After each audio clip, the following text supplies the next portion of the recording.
מכפר סבא, לומדת במגמת המוזיקה של תיכון כצנלסון.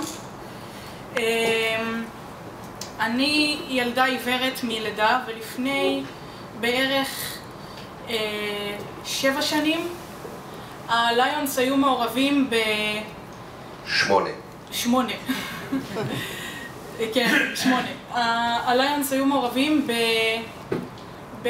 בעצם במשהו ששינה לי את החיים, גם בתחום הלמידה וגם בתחום הטכנולוגיה והתקשורת. עד בערך כיתה ה' הייתי תלויה בספרים, במכונות ברייל, בציוד כבד על הגב.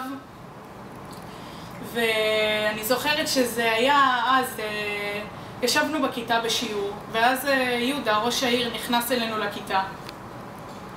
ואני לא אשכח את הרגע הזה בחיים שלי. הוא אמר לי שאני הולכת לקבל ממנו, וגם בסיוע של הליונס, אני הולכת לקבל ערכה טכנולוגית שכוללת מחשב, צג ברייל ותוכנה. מאז אני מחוברת לעולם הטכנולוגיה, מתכתבת עם חברים,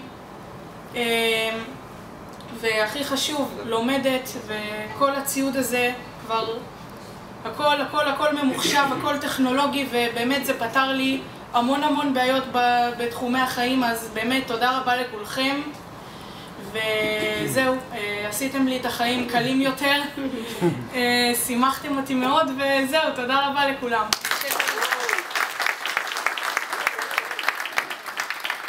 תודה לאורן. המתנה הזאת קיבלה אותה במשרד של יהודה לפני 8 שנים, זה ביחד, ואני זוכר שלי עמדו מאוד בעיניים אותו יום, גם ליהודה.